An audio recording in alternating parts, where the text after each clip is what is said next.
Christ en vous. L'espérance de la gloire. Bien frère, la semaine dernière, pendant la prière du jeudi soir, une croyante de notre ministère a demandé que nous enseignions sur le domaine de la dîme. Je pense que si elle a sollicité un enseignement dans ce domaine, c'est probablement parce que elle ne comprend pas. Et si elle ne comprend pas, il peut aussi s'avérer que plusieurs croyants ne comprennent pas ce domaine et son impact dans la vie du chrétien. C'est la raison pour laquelle nous avons décidé de reprendre ce domaine dans le but d'imprégner les enfants des connaissances irrelatives. Nous allons donc enseigner aujourd'hui sur la dîme, la loi de la prospérité, qu'on peut aussi qualifier de loi spirituelle du don proportionnel. La loi spirituelle du don proportionnel. Il faut d'abord, dans ce cadre, définir ce que c'est que le mot dîme. Dîme est un mot qui signifie un dixième. Un dixième. C'est ça que signifie le mot dîme. Par extension, on peut dire 10%. C'est la même proportion. Sur 10, c'est un dixième. Sur 100, c'est 10%. Bref, c'est la même chose. Et c'est la raison pour laquelle nous avons appelé la loi spirituelle du don proportionnel. Cela voudrait dire que dans vos revenus, vous remettez un dixième à Dieu. Ce dixième qui est l'équivalent de 10%. Et il ressort que d'après la parole de Dieu, 90% qui vous appartiennent iront plus loin avec la bénédiction de Dieu que 100% de vos revenus sans la bénédiction de Dieu. Voilà à peu près ce que veut dire le mot dîme. Et lorsque nous disons dîme, loi de la prospérité, nous voulons entendre par là que Dieu a établi des lois et des principes que tout le monde peut appliquer et voir des résultats dans sa vie. Ça revient à cette pensée qui dit que Dieu ne fait pas exception de personne. C'est-à-dire que Dieu ne fait pas de différence entre les personnes, mais que Dieu fait plutôt des différences entre les conditions. Il pose des conditions, quitte à chacun dans son libre arbitre de choisir d'appliquer ces conditions ou de choisir de ne pas les appliquer parce que nous estimons que la plus grande chose que Dieu a donnée à l'être humain, c'est le libre arbitre, c'est-à-dire la capacité de dire oui ou de dire non sans contrainte à Dieu. Alors pour commencer, je voudrais vous inviter à lire Lévitique 27, 30 pour avoir une idée de ce que nous disons. Voici ce que dit le texte, je cite: « Toutes les dîmes de la terre, soit des récoltes de la terre, soit du fruit des arbres, appartient à Dieu. c'est une chose consacrée à l'Éternel. Je reprends. Toutes les dîmes de la terre, soit des récoltes de la terre, soit du fruit des arbres, appartient à l'Éternel. C'est une chose consacrée à l'Éternel. Et je poserai la question aux êtres humains comme un de mes professeurs la posa il y a plusieurs années. Et qui va faire la livraison de la dîme à Dieu? Parce que c'est un domaine qui a fait couler beaucoup d'encre. C'est un domaine qui oppose souvent les êtres humains. C'est un domaine qui oppose les églises. C'est un domaine qui amène des dissensions à tous les niveaux, surtout lorsque les gens veulent contrôler ce qu'ils donnent. Je voudrais encore relire. Toutes les dîmes de la terre, soit des récoltes de la terre, soit du fruit des arbres, appartiennent au comité de gestion de l'Église. C'est ça? C'est ça qui est écrit? Appartiennent à qui? Appartiennent à qui? C'est une chose consacrée à l'Éternel. Une chose consacrée à l'Éternel. Donc si vous donnez avec l'intention de contrôler les caisses de l'Église, ça vous regarde. C'est que vous donnez à l'Église. Mais si vous donnez, ça ne vous regarde pas. Il y a une croyante qui est venue me voir tout à l'heure et qui a donné une grosse enveloppe pour la musique, pour la chorale. Je lui ai dit, je vais dire à haute voix, je vais citer votre nom. J'ai été surpris. Elle me dit, ce que j'ai donné entre les mains de Dieu, c'est la main autorisée. Faites-en ce que vous voulez. Si vous voulez manger, ça vous concerne. Moi, j'ai donné à la chorale. Et je voudrais, par cette occasion, remettre cette enveloppe au responsable de la chorale. Il en parlera avec les siens tout à l'heure.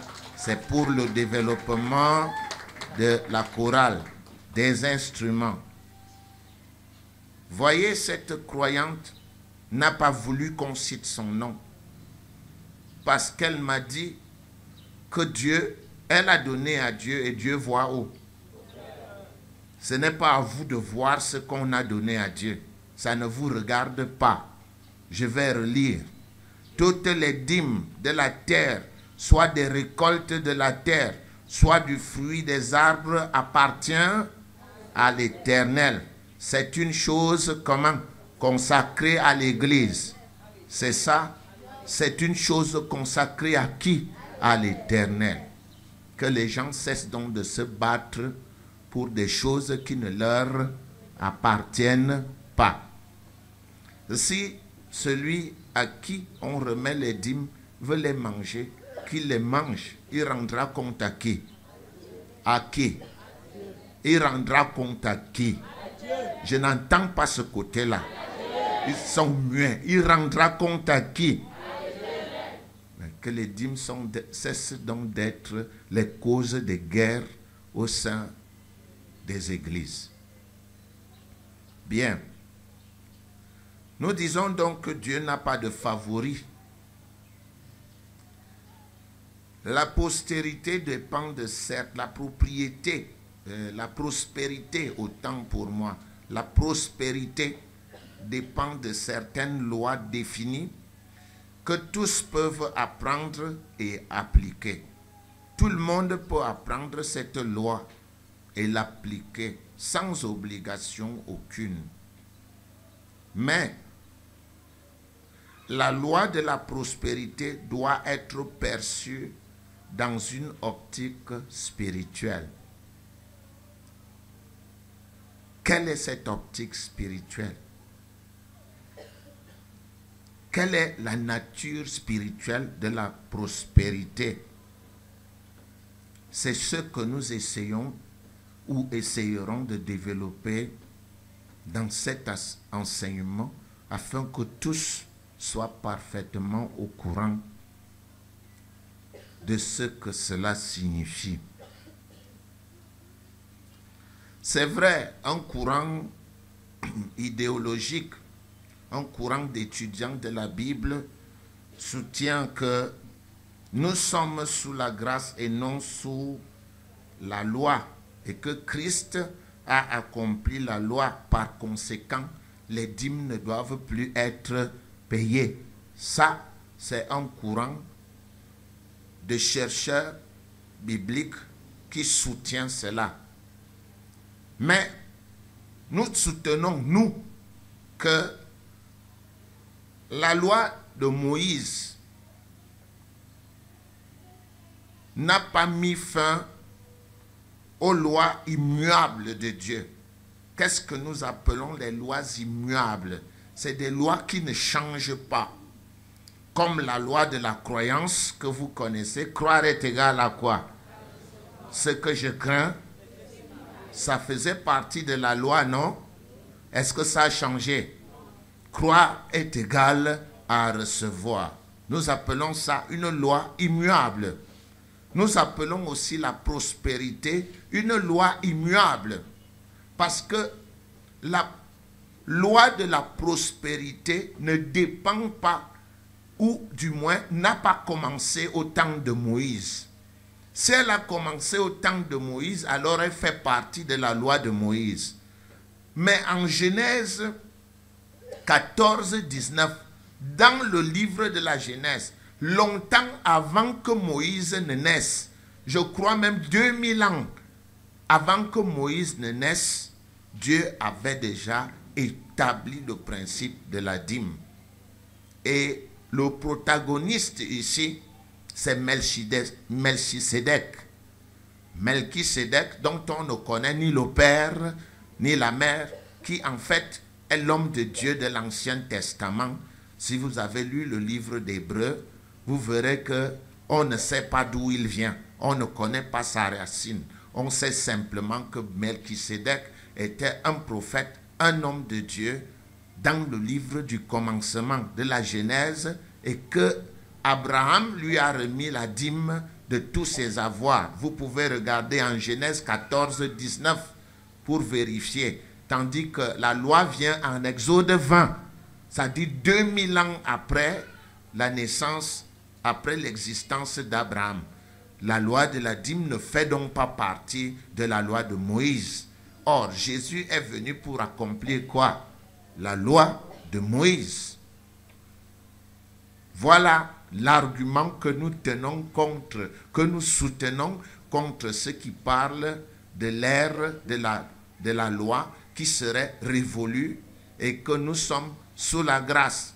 Ils ont raison que nous sommes sous l'ère de la grâce, mais en rapport avec l'application des lois immuables, Dieu n'a pas changé la dîme et Jésus-Christ même ne l'a pas changé.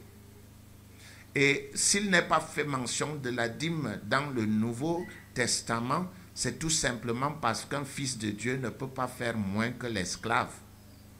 Les serviteurs ont payé 10%. Nous, fils de Dieu, payons combien pour notre maison? 10% aussi. C'est notre maison. Ce n'était pas la maison des serviteurs. Ils travaillaient pour notre maison. Mais dans notre maison à nous, la maisonnée royale des fils de Dieu, de ceux qui y sont, parce qu'ils ont confessé Jésus-Christ, nous ne fonctionnons pas en termes de quantité de dîmes. Nous allons bien au-delà parce que la maison est notre maison. Le serviteur ne peut pas travailler chez vous plus que vous-même. S'il en était ainsi, la maison serait plutôt celle de qui? Du serviteur. Or, nous savons que la maisonnée royale des enfants de Dieu appartient aux Juifs et aux Grecs qui ont cru au Seigneur Jésus-Christ, qui ont confessé Jésus comme le Seigneur et Sauveur de leurs vies individuelles. Voilà l'argument que nous soutenons à l'endroit de ceux qui disent que le principe de la dîme est résolu. Je voudrais encore une fois relire Genèse 14, 19 en la personne de Melchisédek et la dîme. Verset 17. Après qu'Abraham fut revenu vainqueur de Kedorlaomer et des rois qui étaient avec lui, le roi de Sodome sortit à sa rencontre dans la vallée de Chavé, qui est la vallée du roi. Verset 18. Melchisédek, roi de Salem, fit apporter du pain et du vin. Notez bien, il était quoi? Il était sacrificateur du Dieu très haut. Dans le livre de la Genèse, il y a déjà un sacrificateur. Mais la Bible dit qu'on ne connaît pas sa racine. On ne connaît ni qui est son père, ni qui est sa mère. Mais il est la représentation de Dieu. Vous voyez, Melchisédek, bénit Abraham et dit, béni soit Abraham par le Dieu très haut, maître du ciel et de la terre. Béni soit le Dieu très haut qui a livré tes ennemis entre tes mains. Et Abraham lui donna quoi? La dîme de tout. Il a donné à qui? Et Melchisédek représentait qui? Dieu. Et le livre de Lévitique nous dit quoi? Toutes les dîmes appartiennent à qui? Et c'est une chose. Melchisédek est allé remettre cette dîme au ciel, n'est-ce pas? Non. C'est lui qui était le représentant de Dieu sur terre. Ça veut donc dire qu'il y a des hommes de Dieu qui sont des représentants de Dieu sur terre. La dîme, notez bien, est une manifestation externe minimum. On voit ça au niveau des sens. C'est le minimum de la reconnaissance spirituelle interne de ce que Dieu est notre source fondamentale d'approvisionnement et de prospérité. La phrase est trop longue et trop compliquée. Ce que la phrase veut dire, c'est que lorsqu'un individu paye la dîme, il démontre au niveau des sens, au niveau de la vue, qu'il croit à l'intérieur de son cœur que c'est Dieu qui est le pourvoyeur de tous ses besoins. En fait, celui qui ne croit pas dans son cœur que c'est Dieu qui lui donne la santé, qui lui permet de travailler, qui lui permet d'avoir ce qu'il a, il ne peut rien donner à Dieu. Celui par contre qui paye sa dîme démontre au niveau des sens, consciemment ou inconsciemment, qu'il reconnaît que c'est Dieu qui est le pourvoyeur de ses besoins, que c'est Dieu qui est sa capacité. Ainsi, vous allez voir au ministère que tous ceux qui ont été fidèles dans la dîme, tous ceux qui ont payé leur dîme et leurs offrandes, montraient clairement qu'ils croient dans leur cœur que ce qu'ils ont, c'est Dieu qui le leur donne. Parce qu'il est impossible que quelqu'un se décide à donner. D'ailleurs, toutes les incrédulités qui naissent de l'Église viennent du fait que les gens ne croient pas que l'argent qu'ils donnent, ils le donnent à qui? À Dieu. Ils veulent le contrôler. Ils pensent que c'est l'argent d'une association, une association humaine, et ils peuvent avoir le contrôle pour savoir ce qu'on en fait ou qu'on n'en fait pas. Ce n'est pas mauvais, mais ce n'est pas ça l'optique de la dîme.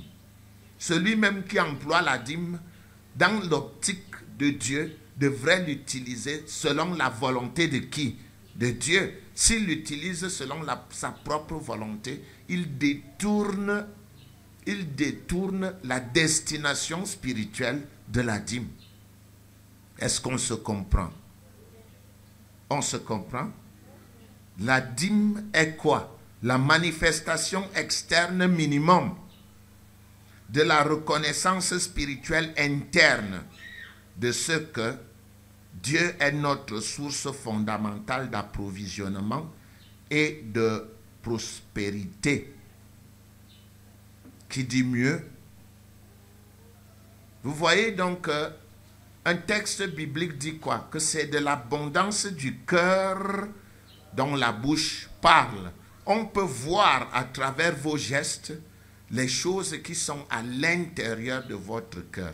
Et cette chose qui est à l'intérieur de votre cœur, c'est que je reconnais que c'est Dieu qui m'a donné ce que j'ai. Je reconnais que c'est Dieu qui m'a donné la vie. Je reconnais que c'est Dieu qui permet que je travaille. Je reconnais que c'est Dieu qui maintient ma santé. Je reconnais que c'est Dieu qui me donne le souffle. Je reconnais que c'est grâce à Dieu que j'ai ce que j'ai. Alors, comme c'est grâce à Dieu que j'ai ce que j'ai, je lui donne en retour ce qu'il me demande pour la croissance de son ministère. C'est de cela qu'il est question. Je reprends.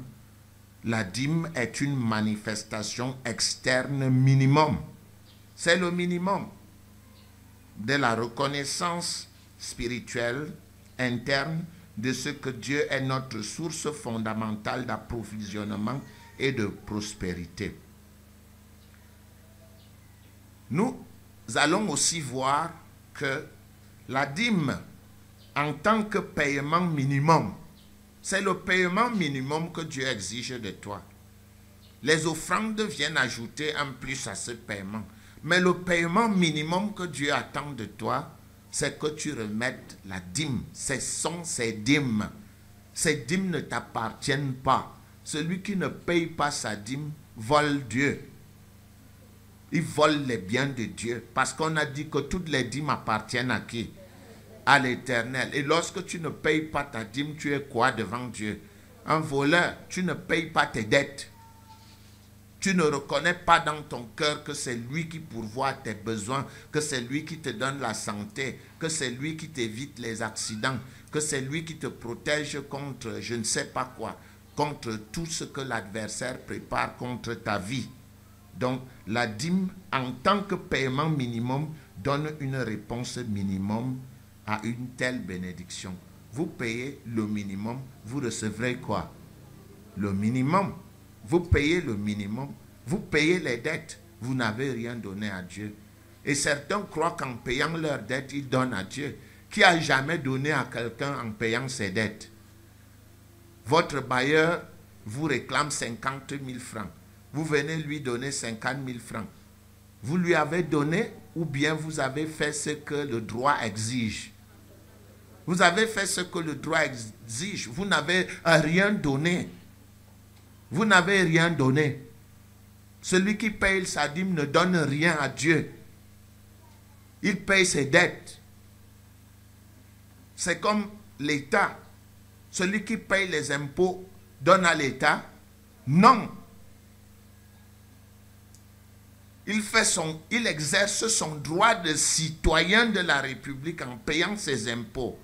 Vous exercez votre droit de la citoyenneté divine en faisant quoi? En payant les impôts. Ne pas payer les impôts, c'est être contre les infrastructures divines. Être contre les infrastructures de l'État. Si vous ne donnez pas quelque chose à l'État, l'État ne peut pas payer ses fonctionnaires. L'État ne peut pas construire les écoles appartenant à la République. Il en est de même. Celui qui ne paye pas ses dettes à Dieu ne contribue pas. Regardez là où vous êtes assis. Nous sommes assis où? Qu'est-ce qui nous entoure? Cela honore Dieu ou ne l'honore pas? Ça l'honore. Pendant que chacun habite dans une maison très agréable, climatisée, avec des tapis et tout ce que cela comporte, un confort total, cela honore Dieu qu'on soit dans des bicoques, n'est-ce pas? Mais non, absolument non. Et moi j'avais un professeur qui m'enseignait, montrez-moi une église pauvre. Et je vous montrerai quoi? Des croyants qui ne payent pas leur dîme.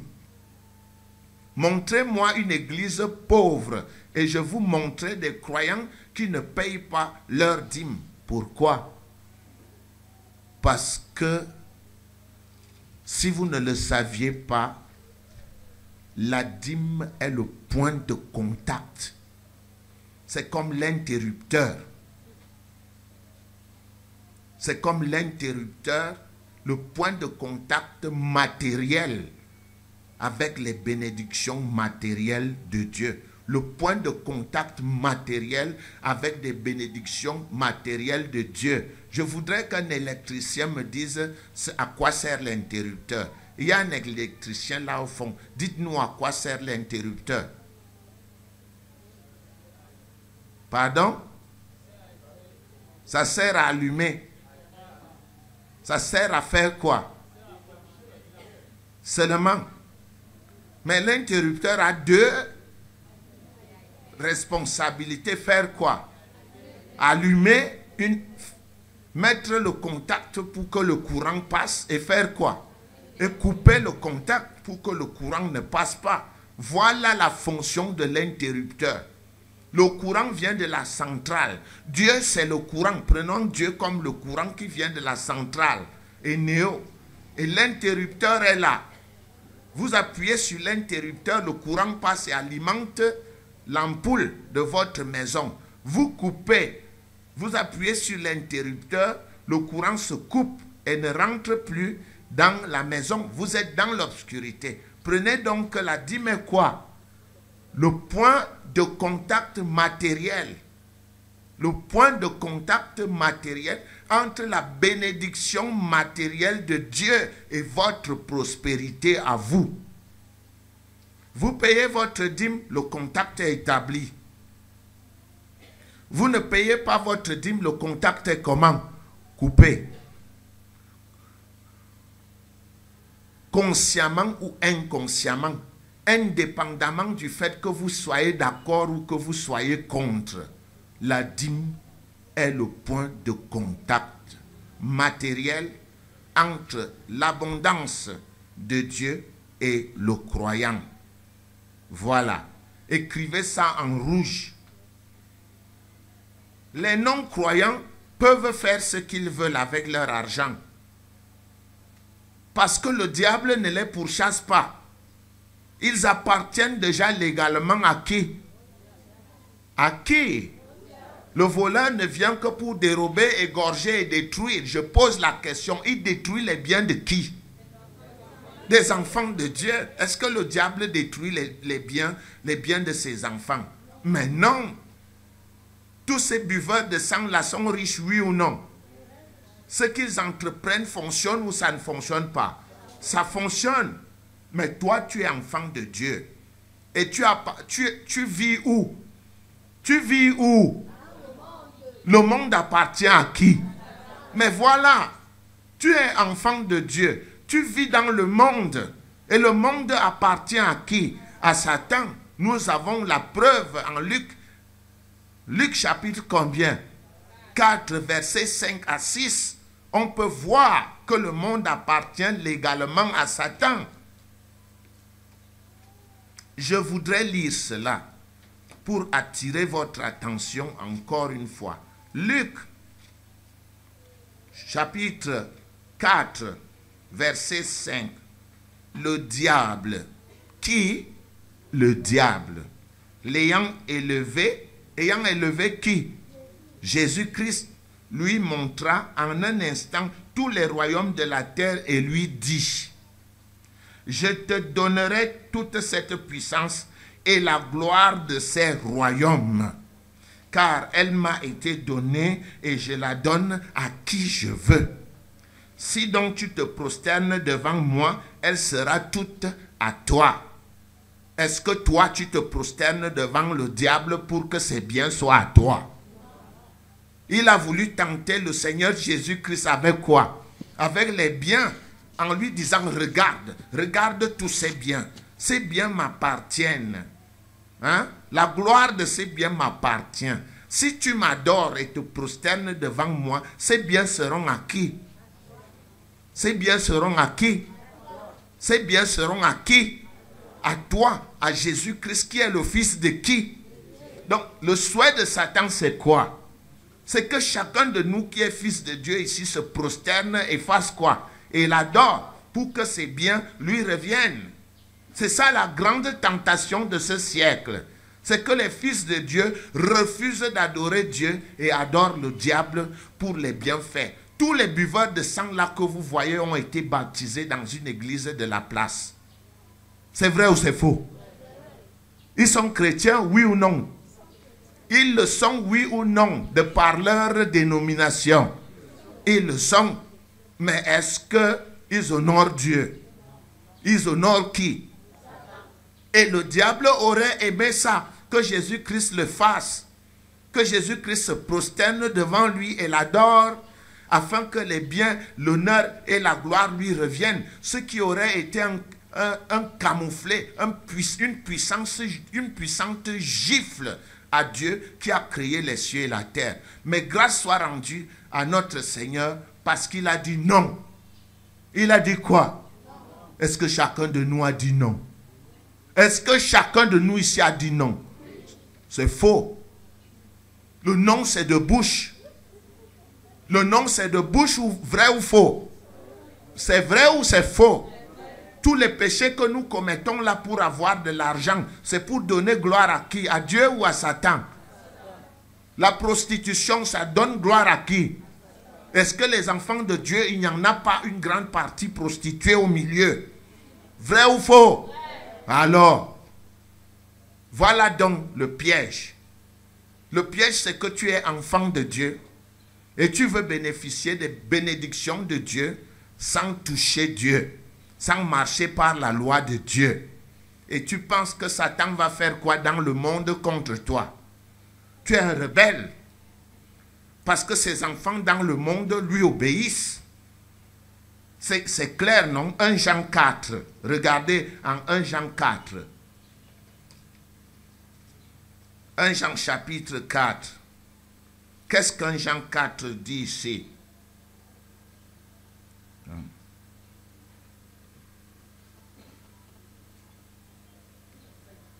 Pardon? Regardez le verset. Le verset 5. Le verset 5 de 1 Jean 4. Eux, ils sont du monde. C'est pourquoi ils parlent d'après. C'est pourquoi ils parlent d'après. Et le monde les écoute. Eux, ils sont du monde. C'est pour cela qu'ils parlent d'après le monde. Et le monde les écoute. Nous, nous sommes de qui? Nous devrions parler selon quoi? Pour que Dieu fasse quoi?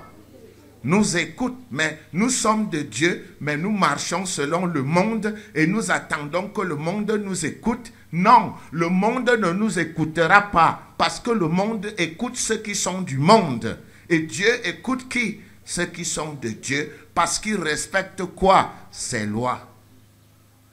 Qui respectent la loi de la dîme. Qui la respecte là. Qui lève la main. Qui respecte la loi de la dîme. Voyez-vous? C'est un grand paradoxe que de vouloir marcher avec Dieu sans respecter les lois de Dieu. Nous tous, un jour, nous avons dit qui? Lucifer, tu es le Seigneur de ma vie, c'est ça? Nous avons dit quoi? Jésus, tu es le Seigneur de ma vie. Je crois dans mon cœur que Dieu t'a ressuscité des morts. Je suis... Mais dans notre pratique journalière, qui est notre Seigneur? C'est Satan. Eux, ils parlent du monde. Et le monde les écoute. Parce qu'ils sont de quoi? Du monde. Nous, nous sommes du ciel. Mais le monde ne nous écoute pas. Parce que nous sommes de quoi? Du ciel. Mais nous sommes du ciel. Nous marchons selon le monde. Et nous voulons que le monde fasse quoi? Nous écoute. C'est faux. Voilà pourquoi la plupart croupissent dans la pauvreté. Madame qui a demandé la dîme commence à comprendre. Vous allez poser votre question après. Ça se comprend? Les lois du monde fonctionnent pour les enfants du monde. parce qu'ils appartiennent à qui? Au monde. Les lois du ciel appartiennent aux enfants du ciel, parce qu'ils appartiennent à qui? Au ciel. La tricherie dans les deux camps ne produit rien. Et vous allez voir que nous tous, nous avons marché plus pour la tricherie et non pour ce qui ferait notre gloire au sein de notre royaume. La dîme est une manifestation externe minimum de la reconnaissance spirituelle interne du fait que Dieu est notre source fondamentale d'approvisionnement et de prospérité. La dîme est différente de l'offrande. La dîme, c'est la dette. Quand tu payes tes dettes, tu reçois le minimum. Quand tu payes tes dettes et tu ajoutes les offrandes, tu reçois quoi? Le maximum. La dîme te limite au minimum parce que tu payes tes dettes. Tu es un citoyen en règle. Mais l'offrande veut dire que tu es un citoyen du ciel en règle qui contribue activement au développement de sa citoyenneté. Les offrandes, c'est ce qu'on donne en plus des dettes. Les offrandes viennent grandir la manifestation externe minimum qu'offre la dîme, permettant ainsi à la vie dans l'abondance de se manifester. La dîme est considérée dans la Bible comme étant une rétribution raisonnable et honnête au Seigneur. Vous payez au Seigneur. C'est la rétribution honnête et raisonnable. Le 1/10 appartient au Seigneur. C'est la rétribution honnête, le paiement honnête que vous apportez à Dieu. Le paiement honnête et raisonnable. Dieu ne veut pas prendre les 9% parce qu'il donne tout. Il ne veut pas prendre les 90% parce qu'il donne tout. Il veut prendre combien? 10% pour vous permettre de vivre avec 90%. Il veut prendre combien sur 10? 1/10 pour vous permettre de vivre avec combien? 9/10. C'est pourquoi nous disons que les 9/10 iront plus loin avec la bénédiction de Dieu que les 10/10 sans la bénédiction. Il y a plein de gens ici qui ne donnent aucune dîme, qu'ils nous montrent ce qu'ils font avec l'argent s'ils réussissent à faire quelque chose. Tu es enfant de Dieu, tu n'es pas enfant du diable. Les enfants de Dieu marchent avec les lois de Dieu. Et ce sont ces lois qui nous protègent contre l'adversaire parce que nous vivons dans le royaume de Satan. La terre appartient à qui? Les étrangers, les diplomates qui sont au Cameroun vivent où? Ils vivent où? Ils vivent dans notre pays. S'ils violent les lois de notre pays, on les frappe. C'est comme ça. Le Cameroun appartient aux Camerounais. Mais il y a des étrangers qui y vivent. Ça se comprend? Il y a des étrangers qui y vivent. Et si un Camerounais franchissait le cadre du Cameroun pour entrer dans l'ambassade française, l'ambassade française appartient à qui? À la France ou au Cameroun?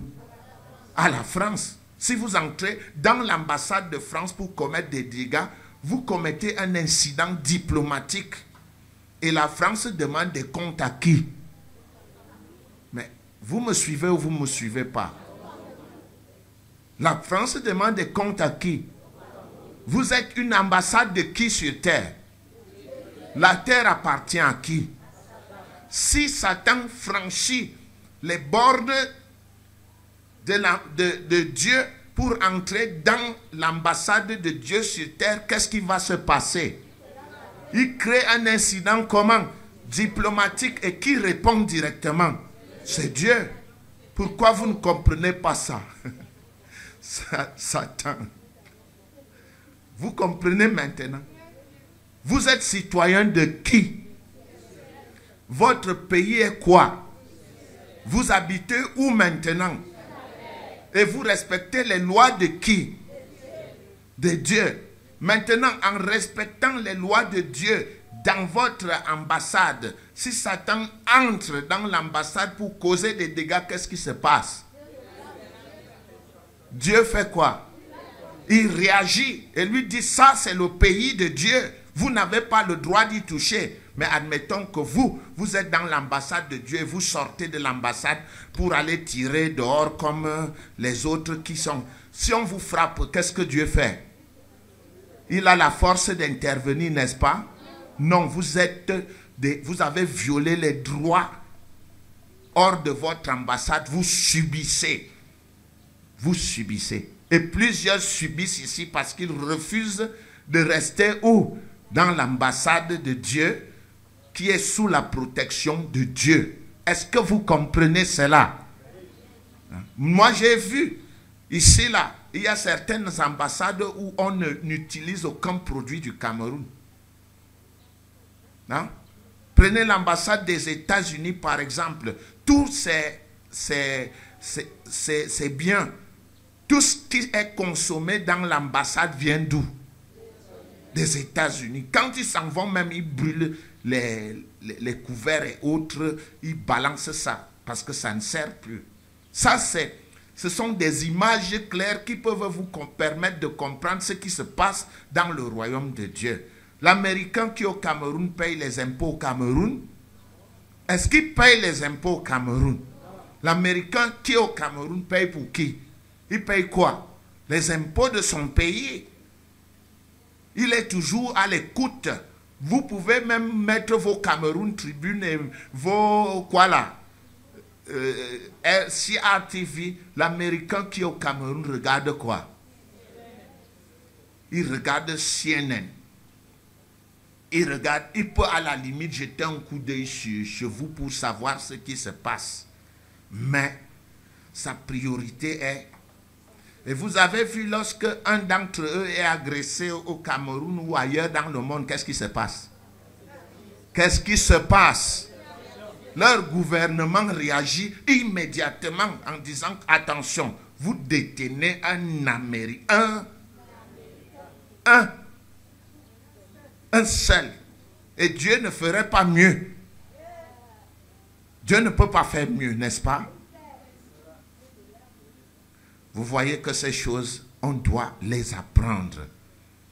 Nous devons apprendre à vivre dans notre ambassade. Notre ambassade s'appelle la justice et le respect des lois de Dieu. C'est la voie sainte. Et la voie sainte dans laquelle aucune bête féroce n'a le droit d'entrer, n'a d'accès. Si la bête féroce entre dans la voie sainte, c'est Dieu lui-même qui frappe la bête féroce. Et elle est obligée de sortir. Mais curieusement, ce sont des enfants de Dieu eux-mêmes qui sortent de la voie sainte pour aller marcher dans la boue. Ils laissent le goudron. Ils aiment les crevasses et les gros trous qui sont dans la voie parsemée d'embûches. C'est compris ou c'est pas compris? C'est compris ou c'est pas compris? Donc, vous ne faites pas une faveur à votre ministère en payant la dîme. Vous ne faites pas une faveur. C'est votre dette envers Dieu. Vous ne faites pas une faveur à l'église évangélique lorsque vous payez votre dîme. C'est votre devoir envers Dieu. Vous ne faites pas une faveur à l'église évangélique lorsque vous donnez les offrandes pour avoir un groupe comme celui qui fonctionne maintenant alors que tout le quartier est comment? Dans l'obscurité. Ça honore Dieu ou ça ne l'honore pas? Est-ce que les infrastructures de Dieu maintenant ne fonctionnent pas? Elles fonctionnent. Est-ce que le micro ne fonctionne pas parce que Eneo a coupé?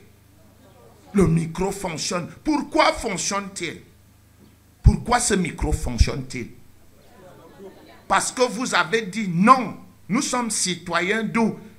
Nous allons payer quoi? Un groupe pour qu'il éclaire, pour qu'il illumine notre maison, notre maisonnée royale, notre maison du trésor, et Dieu en est glorifié au ciel.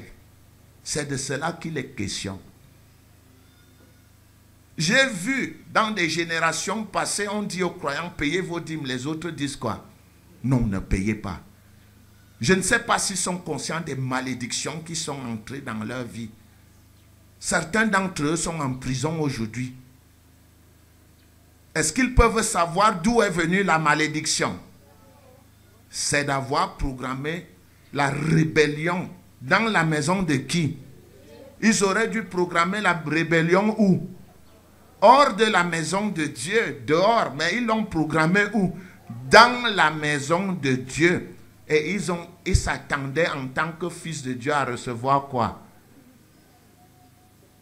À recevoir quoi? Vous savez que les fils d'Élie ont été frappés de la mort dans la Bible parce qu'ils ont détourné les dîmes. Vous le saviez? Ils ont été comment? Frappés, et leur maison a disparu de la terre parce qu'ils ont méprisé les dîmes. Vous vous souvenez? Alors un croyant dit à un autre croyant, quand on dit il manque la lumière dans la maison de Dieu, les loyers ne sont pas payés, payons. Un croyant se lève et dit quoi aux autres? Ne payez pas. Parce que pour eux, ils font mal à Bélibi. Melchisedec, c'était Melchisedec, n'est-ce pas? Non. Melchisedec, qui n'a ni commencement ni fin, dans le livre de la Genèse, est le représentant de Dieu. Et pourquoi est-ce qu'Abraham lui a donné les dîmes? Parce qu'Abraham croyait que c'était le point de contact entre lui et la bénédiction divine. C'est pour cela qu'il lui a donné la dîme. Et ces principes nous sont enseignés pour que nous en profitions. Je vous ai dit en l'entame de cet enseignement que Dieu n'a pas de favoris. Dieu respecte quoi? Les conditions. Il a dit, la loi de la prospérité, c'est la dîme, que nous avons appelée quoi? La loi, nous l'avons appelée aussi comment? La loi spirituelle du don proportionnel. C'est comme ça que nous avons appelé cela. Nous pouvons continuer. Les offrandes, c'est ce qu'on donne en plus de la dîme. Les offrandes viennent grandir la manifestation externe minimum qu'offre la dîme, permettant ainsi la vie dans l'abondance. La dîme est considérée dans la Bible comme étant le paiement minimum que nous donnons à Dieu pour la respiration, la santé, quoi? La vie et tout. Est-ce que quelqu'un peut payer ça à Dieu? Vous pouvez payer la respiration.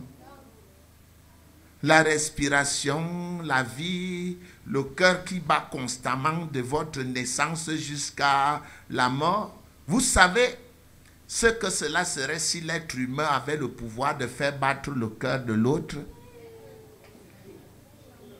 Ou bien avait le pouvoir de donner la respiration à l'autre? Mais il suffirait que vous fassiez quelque chose de contraire à leur volonté pour que, il vous coupe la respiration. Il met l'interrupteur, il dit, comme tu te moques de moi, tu vas souffrir maintenant. Et il sourit pendant que tu souffres. Mais non, Dieu n'est pas bête. C'est pour cela qu'il a gardé des choses qui concernent la vie et l'allongement de la vie.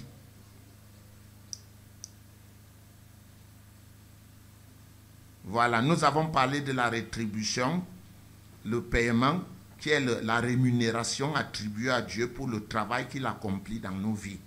Et cette rémunération que Dieu exige n'est rien. C'est combien? 1%, 1/10. Voilà ce que Dieu nous réclame. Pour les bienfaits qu'il nous accorde, donnez-moi 1/10 pour que ma maison vive. Aussi longtemps que les gens payaient la dîme dans la Bible, ils prospéraient. Lorsqu'ils retenaient leur dîme ou essayaient de la substituer par des raisonnements de tout genre, par exemple, non, nous donnons les offrandes, non, de second ordre, lorsqu'ils trichaient avec Dieu et lui refusaient les dîmes qui lui revenaient de droit, ils devenaient soucieux, affligés, malades et vaincus. C'est ça qui se passait dans l'Ancien Testament. Hein? Nous restreignons notre prospérité en refusant de restituer à Dieu ce qui lui revient de droit. Nous devons apprendre à rembourser nos dettes en commençant par restituer à Dieu ce qui lui appartient. Souvenez-vous de Romains 13:8. Ne devez rien à personne, si ce n'est de vous aimer les uns les autres. Et qui est-ce que nous avons choisi de escroquer? Celui qui nous donne la vie. C'est lui que nous avons choisi d'escroquer. Le prophète Malachie, qui a écrit le dernier livre de l'administration de la loi de Moïse, lequel livre relie la loi à l'administration de Jésus-Christ, expose clairement, il expose clairement les bienfaits, les conséquences et les bienfaits qui sont liés à la dîme. Je vous prie d'ouvrir votre livre dans Malachie. Malachie, c'est avant Matthieu. C'est le livre, le dernier livre. Malachie, c'est le dernier livre. Malachie 3.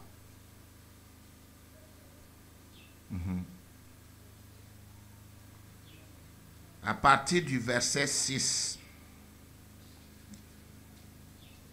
Car, je cite, je ne change pas, car je suis l'Éternel. Je suis l'Éternel. Je ne change pas. Loi immuable. Immuable veut dire ne change pas. Ce n'est pas muable. Et vous, enfants de Jacob, vous n'avez pas été consumés. Nous sommes aujourd'hui le Israël de Dieu. Et notre circoncision n'a pas été faite de main d'homme. Elle a été faite par Dieu. La circoncision du cœur qui vient aux païens par la nouvelle naissance. Et vous, enfants de Jacob, nous sommes enfants de Jacob. Spirituellement, vous n'avez pas été consumés. Depuis, verset 7, depuis le temps de vos pères, Abraham, Jacob, Isaac et tous les patriarches, vous vous êtes écartés de mes ordonnances. Vous vous êtes éloignés de mes lois. Vous ne les avez point observées. Vous n'avez point observé mes lois. Vous n'avez pas respecté mes lois. Revenez à moi et je reviendrai à vous. Respectez mes lois et moi aussi, je vous bénirai. C'est de cela qu'il est question, dit l'Éternel des armées. Voici nos raisonnements à nous. Et vous dites, les enfants de Jacob disent, en quoi devons-nous revenir? Mais Seigneur, en quoi devons-nous revenir? Ne sommes-nous pas bons? N'est-ce pas que nous te louons tous les dimanches? N'est-ce pas que de temps en temps nous versons des offrandes? En quoi devons-nous revenir? Et Dieu dit, verset 8, un homme trompe-t-il Dieu? Un homme trompe-t-il Dieu? Regardez vos Bibles. Ce n'est pas moi. C'est la Bible. Le texte biblique. Hein? Samuel et Jacob. Regarde le texte. Regarde bien. Un homme trompe-t-il Dieu? Car vous me trompez. C'est grave. Accusation très grave. Et personne ne sait comment il trompe Dieu. Et vous dites, en quoi t'avons-nous trompé? Nous sommes bons. Nous venons souvent prier le jeudi soir. Ouais, nous donnons des habits aux malheureux. Quelquefois même nous les accueillons dans nos maisons. Tout ça est bien. Mais en quoi avons-nous trompé Dieu? Regardez la suite. Dans les dîmes et les offrandes. Vous êtes frappés par la malédiction. Point de contact. Nous avons dit que la dîme était quoi? Minimum. C'est la rétribution minimum. Minimum. Ce que Dieu... Vous êtes frappés par la malédiction et vous me trompez. Qui trompe? La nation tout entière. Il a dit, revenez à moi et je reviendrai à vous. Maintenant, il dit à ses enfants, qu'est-ce qu'ils doivent faire? Verset 10. Quoi? Apportez à la maison du trésor toutes les dîmes, afin qu'il y ait de la nourriture dans ma maison. La maison du trésor, c'est la maison des pensées. Vous vous souvenez, là où est ton trésor, là aussi sont quoi? Des pensées. La maison du trésor ici, c'est la maison des pensées de Dieu. La maison qui t'enseigne.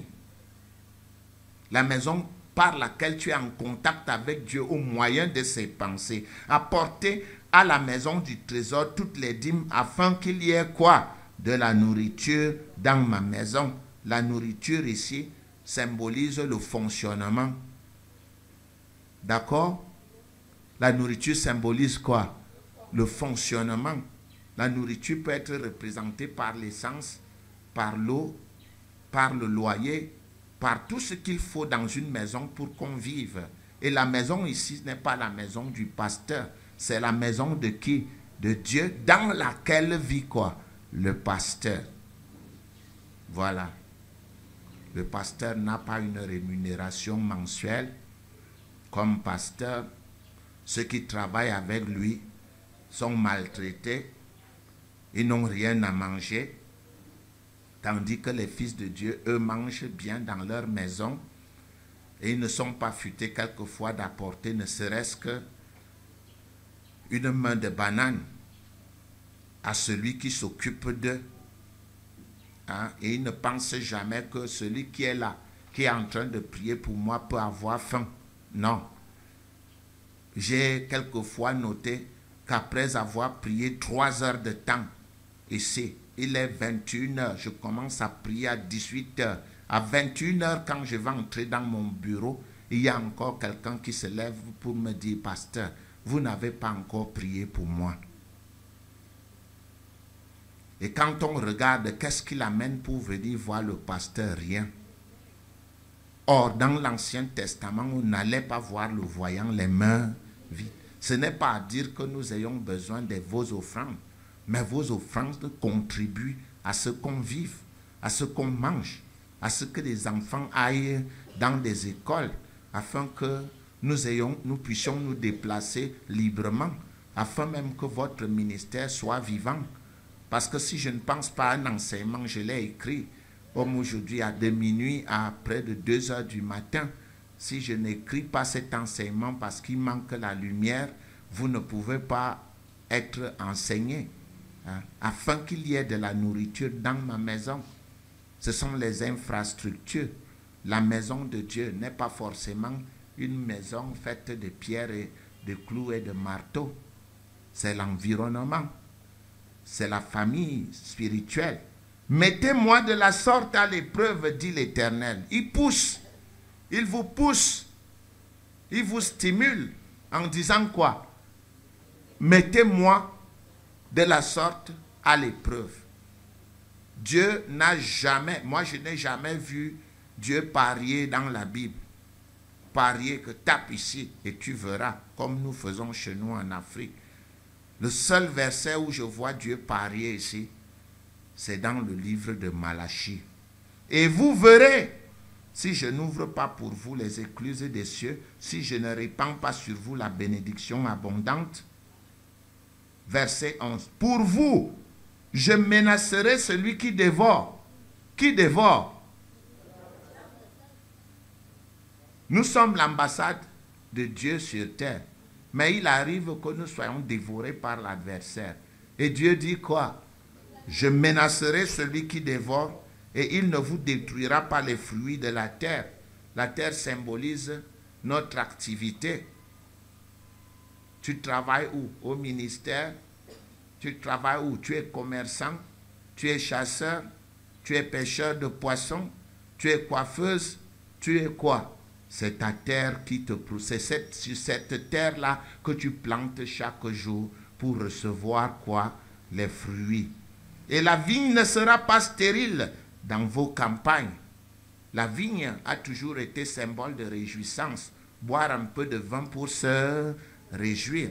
La réjouissance ne sera pas stérile. Vous aurez des occasions de vous réjouir dans vos campagnes, dit l'Éternel des armées. Verset 12. Et toutes les nations vous diront heureux, car vous serez un pays de délices, dit l'Éternel des armées. Tous vos voisins vous diront quoi? Heureux, car à leurs yeux vous serez comblés, épanouis. À cause de quoi? À cause de 1/10 qui est donné fidèlement. C'est de ça qu'il est question, chers frères. De ce qui précède, nous pouvons voir que la prospérité minimum du croyant est liée à la dîme, comme rémunération, paiement raisonnable et honnête à Dieu le Père pour les bienfaits qu'il nous donne. Une dîme de tout notre accroissement matériel, c'est-à-dire chaque fois que nous grandissons un peu, si lundi j'ai eu 100 francs, c'est une dîme de mon accroissement. Mardi j'ai 200, c'est une dîme de mon accroissement. Mercredi j'ai 1000 francs, c'est une dîme de mon accroissement. Vendredi j'ai un sac d'arachide, c'est une dîme de mon accroissement. C'est-à-dire ce que nous recevons et qui augmente notre prospérité au jour le jour permet à la maison du trésor, la maison où l'on dispense les pensées de Dieu, l'Église, de fonctionner. Grâce à la dîme, ceux qui dispensent la parole de Dieu ne sont plus misérables ou humiliés. Ils ont de quoi manger. Les infrastructures de Dieu peuvent être entretenues sans pression aucune sur les fidèles. Vous voyez, depuis qu'on récolte là, un dimanche, 150 000, l'autre dimanche, 150 000, ça a payé le loyer ou non? Est-ce que ça a mis la pression sur vous? Sans pression aucune. L'Église peut avoir un fonds de roulement lui permettant de s'acquitter de ses charges publiques et autres. Les dîmes et offrandes permettent qu'il y ait des échanges matériels raisonnables, honnêtes, satisfaisants entre Dieu et ses enfants. Les deux parties sont satisfaites. D'une part, les enfants de Dieu, par leurs dîmes et offrandes, impulsent la promotion, la diffusion de la parole, le développement des infrastructures divines, et d'autre part, Dieu assure leur protection physique, spirituelle, morale et la croissance matérielle à ses enfants. Ce simple procédé de la dîme met le croyant en communication directe avec Dieu et son abondance. De ce constat, il apparaît évident que la dîme est le point de contact, l'interrupteur qui établit la liaison matérielle entre l'abondance divine et le croyant. Personne ne s'appauvrit en donnant, mais plutôt s'enrichit. La suite, 9/10 avec la bénédiction divine produiront davantage que 10/10 sans le soutien divin. Que le croyant se souvienne qu'avec Dieu, il fera des exploits et aussi que c'est la bénédiction de Dieu qui enrichit. Il ne l'a fait suivre d'aucun chagrin. Voilà. La dîme est aussi, pour celui qui la paye, une démonstration externe que Dieu occupe la première place dans la recherche de son pain quotidien, selon qu'il est écrit, cherchez premièrement quoi? Le royaume et la justice de Dieu, et toutes ces choses vous seront données. la justice de Dieu. La justice de Dieu. Il est à noter que non seulement Jésus-Christ a respecté le principe de la dîme, l'a appliqué, l'a enseigné et l'a ordonné, mais il a aussi insisté sur l'attitude du cœur de celui qui paie sa dîme. Il a insisté sur quoi? L'attitude du cœur, écrit. Il a insisté sur l'attitude de ton cœur. L'attitude du cœur de celui qui paie sa dîme. On peut voir ça en Matthieu 23, 23. Matthieu chapitre 23, verset 23 dit ceci. Malheur à vous, scribes et pharisiens hypocrites, parce que vous payez la dîme de la menthe, de la nette et du cumin, et que vous laissez ce qui est plus important dans la loi, la justice, la miséricorde et la fidélité. C'est là ce qu'il fallait pratiquer sans négliger les autres choses. Hein? C'est là ce qu'il fallait pratiquer. En d'autres termes, vous devriez payer la dîme, mais veillez sur l'attitude de votre cœur. Accordez à la dîme sa juste place spirituelle en la payant avec justice, miséricorde et fidélité. Justice, miséricorde et quoi? Et fidélité. Je paye lundi et j'attends que Dieu me donne 1 million. S'il ne donne pas, je ne paye plus la dîme. N'est-ce pas que j'ai payé la dîme? Je n'ai rien vu. Payer la dîme sans amour, c'est-à-dire sans la reconnaissance de la bonté divine envers ses enfants, et le but pour lequel, et sans savoir le but pour lequel on la paye. Il faut savoir le but pour lequel vous payez la dîme. Si je posais la question à quelqu'un maintenant, pourquoi dois-tu payer la dîme? Oui, vous, madame, vous devez payer la dîme pourquoi? Pour que l'adversaire ne dévore pas vos biens. Oui, mais ce n'est pas suffisant. Ce sont des motifs égoïstes. Non, même là, c'est des motifs égoïstes. Hein? Oui.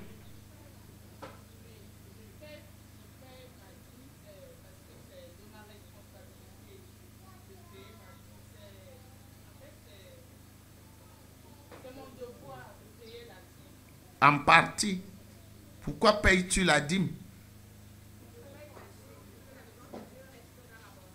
Pour que? C'est déjà ça. Mais tu ne serais pas motivé. Oui. Oui. C'est un commandement de Dieu. Beaucoup de commandements ne sont pas respectés. Il n'y a pas de motivation. Je paye la dîme parce que c'est la rétribution, la rémunération. Je paye ce que Dieu fait pour moi. Je paye la dîme pour payer, rembourser ce que Dieu fait pour moi. Un dixième, c'est la rémunération honnête et minimum que Dieu exige en reconnaissance de ce qu'il fait pour nous. Si tu ne mets pas ça dans ta tête, que tu payes parce que Dieu a besoin de ça, c'est son paiement là-bas. Quand un employé a travaillé dans une société, on fait quoi? On fait quoi? L'ouvrier mérite quoi? Dieu mérite quoi? Dieu mérite quoi? Je n'ai pas entendu. Dieu mérite quoi? Dieu mérite quoi? Pourquoi le mérite-t-il? Qu'est-ce que Dieu fait pour toi?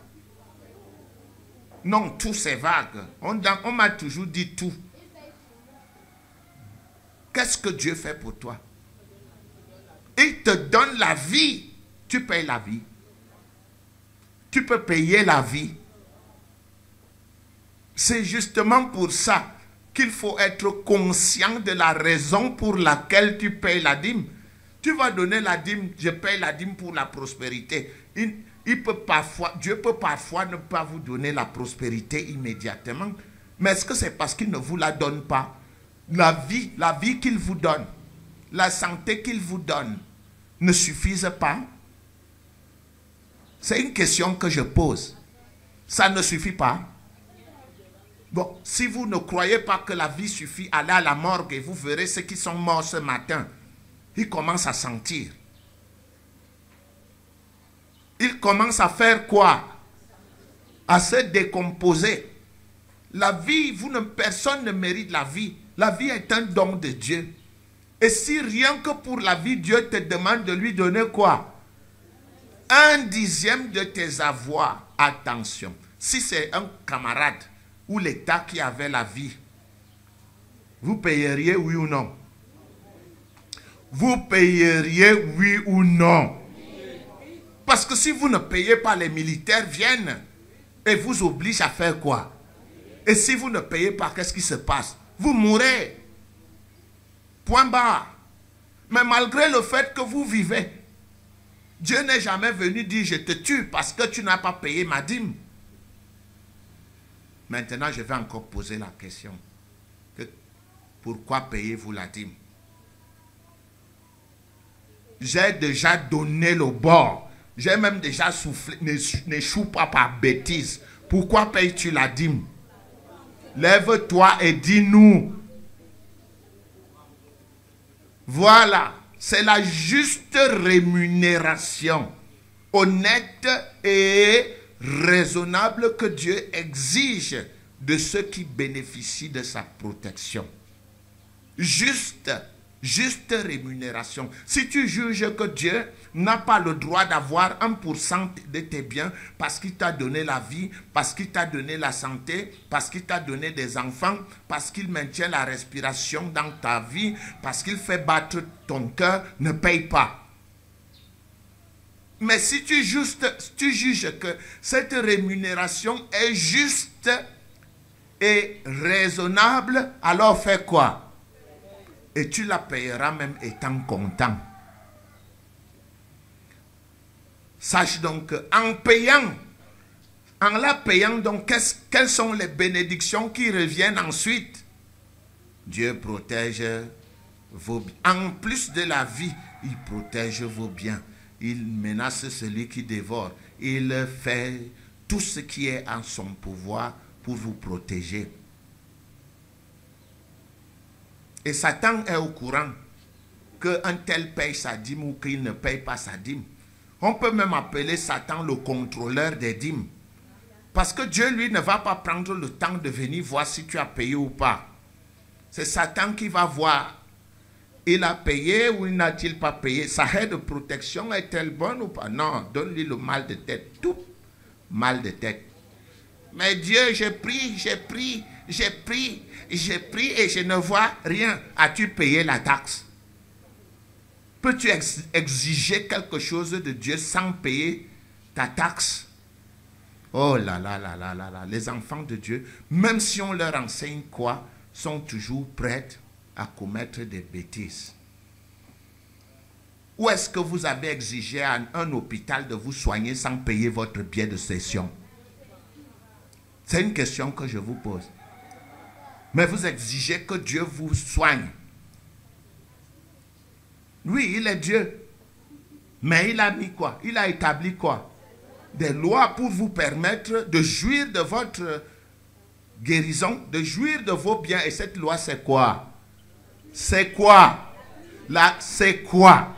C'est combien? 1/10. 1/10, c'est tuant, n'est-ce pas? C'est pour cela qu'on dit que c'est la loi juste et raisonnable. Raisonnable. Ça veut dire qu'on ne vous pousse pas à aller chercher. Il y a des moments où les gens sont malades ici, n'ont pas 5 francs. Le marabout dit 25 marmites, 4 chèvres. Combien encore? Vous n'apportez pas souvent. Même n'ayant rien. Mais ce que Dieu exige de vous, c'est quoi? C'est quoi? Et pourquoi payez-vous ce 1/10? Vous le payez pourquoi? Parce que c'est la juste rétribution honnête et raisonnable. 1/10. Un qui veut désormais payer ses dettes. Vous ne me faites pas une faveur. C'est comme je disais pendant une campagne d'évangélisation. Vous ne faites pas une faveur à Dieu lorsque vous vous repentez. C'est une nécessité. Tu veux vivre demain. Tu veux que Dieu pardonne tes iniquités. Tu veux que la colère de Dieu ne s'enflamme pas contre toi. Quelle est la clé? La clé, c'est quoi? Confesse le Seigneur Jésus-Christ. Crois dans ton cœur que Dieu l'a ressuscité des morts et tu seras... Tu ne fais pas une faveur à l'église évangélique réformée du Cameroun parce que tu t'es repenti. C'est toi, par ton action, tu te protèges contre la colère à venir. C'est toi, par ton action de dîme, qui permet à Dieu de menacer qui? Celui qui dévore. Si tu veux, ne paye pas. C'est de cela qu'il est question. Tu veux, ne paye pas. On s'en fout. Mais à cause de toi, la maison de ton père à laquelle tu appartiens va faire comment? Sombrer. Il n'y aura pas le paiement des loyers, l'électricité. Et un beau jour, les gens vont venir calomnier votre père à cause de vous. Les hommes de Dieu, là, c'est les plus bandits. Hein? Regardez vous-même tous les gens qui vont là-bas. Ils sont incapables de payer le loyer, l'électricité. Pardon, sortez. Et Dieu applaudit au ciel, n'est-ce pas? Mais non, c'est une honte. Voilà. C'est pour cela que j'ai voulu vous mettre à l'évidence aujourd'hui pour vous dire que la dîme, c'est votre point de contact spirituel. Si vous voulez ne payer rien, vous avez vu, payer la dîme sans amour, c'est-à-dire sans connaître pourquoi on la paye, est une perte d'argent. Ça ne va rien produire. Donc pendant que tu payes, tu dois savoir pourquoi tu payes et avoir quoi? Le désir de la payer. De la même manière que vous voyez quelqu'un qui passe devant vous ou à l'hôpital, qui n'a pas 5 francs pour pouvoir payer ses comprimés, et vous dites quoi? Je vais aider cette personne à payer ses comprimés. Vous sortez votre argent sans rien attendre parce que vous voulez poser quoi? Une bonne action. En d'autres termes, les motifs de votre cœur et le désir de payer la dîme doivent être droits. Car le don sans le donneur est une supercherie. Le donneur doit contrôler les motifs qui l'animent au moment où il paye sa dîme. C'est 2 Corinthiens 9, 7. Maintenant, on vous montre la manière de payer parce que plusieurs ont payé et n'ont pas vu de résultat. Vous vous souvenez? Protège quoi? Ton cœur plus que toute autre chose. Dieu s'intéresse à quoi? Au cœur. 2 Corinthiens 9, 7. Que chacun donne comme il a résolu en son cœur, sans tristesse ni contrainte, car Dieu aime celui qui donne comment? Avec joie. Vous ne donnez pas parce qu'on vous oblige. Vous donnez parce que vous savez pourquoi vous donnez. Vous donnez comme lorsque vous payez l'école de votre enfant. Parce que vous savez que c'est une nécessité pour lui. La principale motivation de celui qui paie la dîme devrait être l'amour et la reconnaissance envers Dieu en tant que sa source d'approvisionnement. Dieu est notre pourvoyeur. C'est lui qui pourvoit aux besoins de ses enfants et qui les soutient, qui souhaite aussi que ceux-ci, en retour, prennent en charge les dépenses de fonctionnement de la maison du trésor, loyer, eau, électricité, nutrition, transport, évangélisation, diffusion de la parole de Dieu, etc. Et qu'ils s'occupent du développement de ces infrastructures, achat du groupe électrogène, appareils pour la chorale, le terrain pour les diverses constructions, imprimerie, radio, télévision et autres infrastructures. Celui qui paye sa dîme, qui donne ses offrandes, doit être conscient de ces réalités afin de manifester le désir honnête de prendre part en tant que fils de Dieu à l'évolution du ministère par ses contributions très précieuses pour Dieu qu'il apporte à la maisonnée royale.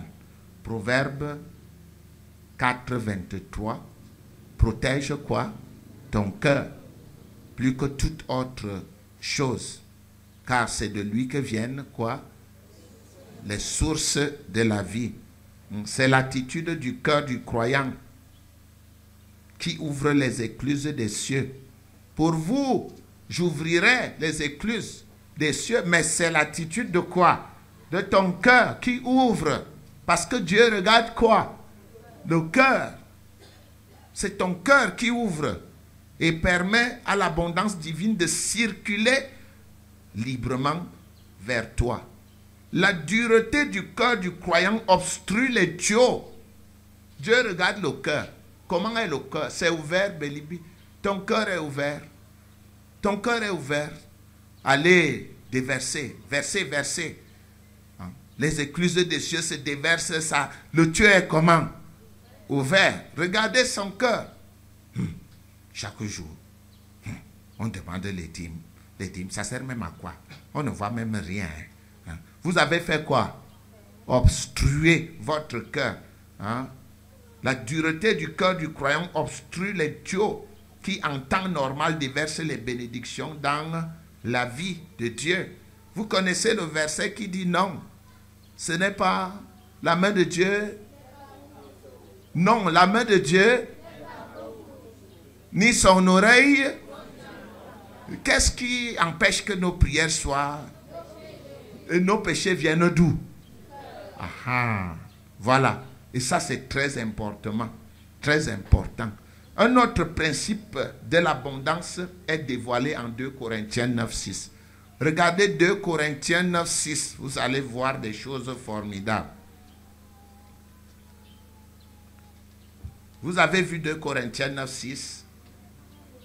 Ça dit quoi? Sachez que quoi? Sachez que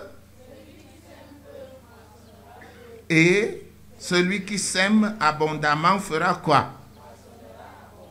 Bon, ici Dieu donne la loi de la quantité. Il vous a d'abord donné la loi qui permet de recevoir. Quelle est cette loi? La loi qui permet que la dîme produise. C'est quoi? Non, c'est l'amour. Il faut d'abord savoir à quoi sert la dîme que tu payes. Et deuxièmement, quoi? Que le désir de ton cœur soit celui de faire ce que tu dois faire pour plaire à Dieu. Dieu t'a donné. Il t'a dit que pour que ta dîme fonctionne, voilà le secret. Connaître pourquoi on la paye. 1. Avoir le désir ardent de payer pour plaire à qui? À Dieu. Le reste arrive. Cherchez premièrement le royaume et la justice de Dieu. Et toutes quoi? Les autres choses vont venir. Vous n'aurez même pas besoin de demander à Dieu la protection. Elle sera là. Parce que Dieu peut faire infiniment au-delà de ce que nous pensons ou de ce que nous demandons.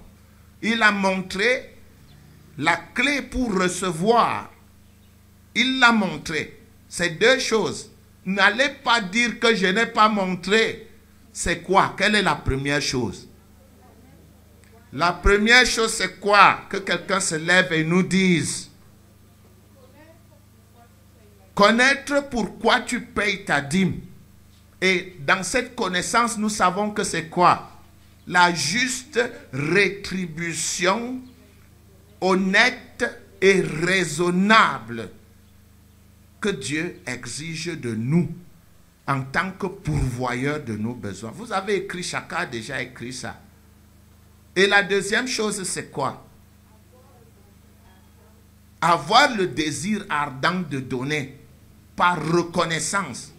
Oui, Dieu, je reconnais que c'est toi qui me donnes le souffle. C'est pourquoi je donne. Voilà la clé d'abord pour recevoir, pour que la dîme produise. Maintenant, je veux montrer la clé de la produire abondamment. Parce que là, c'était le minimum. Elle produit quoi? Le minimum. Lorsque vous avez payé votre dîme, ça produit le minimum. Ça veut dire que vous avez à la maison de quoi manger. Le minimum n'est pas le surplus. Le minimum est différent de quoi? Du surplus. D'où vient le surplus? Le surplus vient de 2 Corinthiens 9 combien? Il a dit quoi? Vous lisez ou vous ne lisez pas? Je vois des gens qui me regardent. C'est moi?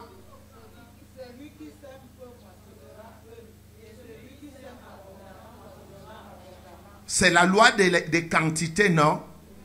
Tu sais pourquoi tu payes ta dîme. Tu as le désir ardent de la payer. Tu donnes, en plus de la dîme, des offrandes. Peu d'offrandes, tu reçois comment? Tu sais pourquoi tu payes la dîme. Tu sais pourquoi le désir de ton cœur est ardent de payer. Tu donnes beaucoup, tu reçois comment? C'est la loi de quoi? De la quantité. La première loi est celle de quoi? De la recevabilité. Celle-ci est la loi de la quantité. La qualité du cœur et la quantité de la semence sont déterminants pour le degré de prospérité. Votre cœur est droit. Vous semez peu, vous recevez peu. Votre cœur est droit. Vous semez abondamment, vous recevez comment? Abondamment. Ça, c'est clair dans la parole de Dieu. Galates 6, versets 6 à 10. N'allez pas dire qu'il n'a pas montré. J'ai tellement montré des choses depuis que j'enseigne la parole. Galates 6, verset 6, dit quoi? Que celui à qui l'on enseigne la parole fasse part de tous ses biens à celui qui l'enseigne. Cette part, c'est combien? Un dixième. Et les offrandes et les libéralités, c'est ça. Fasse part à celui qui l'enseigne. Celui qui l'enseigne, c'est qui? C'est le ministère dans lequel tu persévères. Ne vous y trompez pas. On ne se moque pas de Dieu. Ce qu'un homme aura sémé, il le moissonnera aussi. Verset 8. Celui qui sème pour sa chair moissonnera de la chair la corruption, mais celui qui sème pour l'esprit moissonnera de l'esprit la vie éternelle. Verset 9. Ne nous lassons pas de faire le bien, ça c'est la fidélité, car nous moissonnerons au temps convenable, si nous ne nous relâchons pas. Ainsi donc, pendant que nous en avons l'occasion, pratiquons le bien envers tous et surtout envers les frères dans la foi. Fin de citation. Même le Seigneur Jésus-Christ soutient cette vérité dans l'administration du Christ. La qualité de votre cœur et la quantité du produit sont déterminants pour votre degré de prospérité. Luc 6, 38. Je cite Luc 6, 38. Vous y êtes? Luc 6, 38. Luc 6, 38. Je cite pour vous. Donnez et il vous sera donné. Faites quoi? Et il vous sera. Changeons la forme. Ne donnez pas. Et il ne vous sera pas donné. Vous ne faites pas une faveur au ministère en donnant.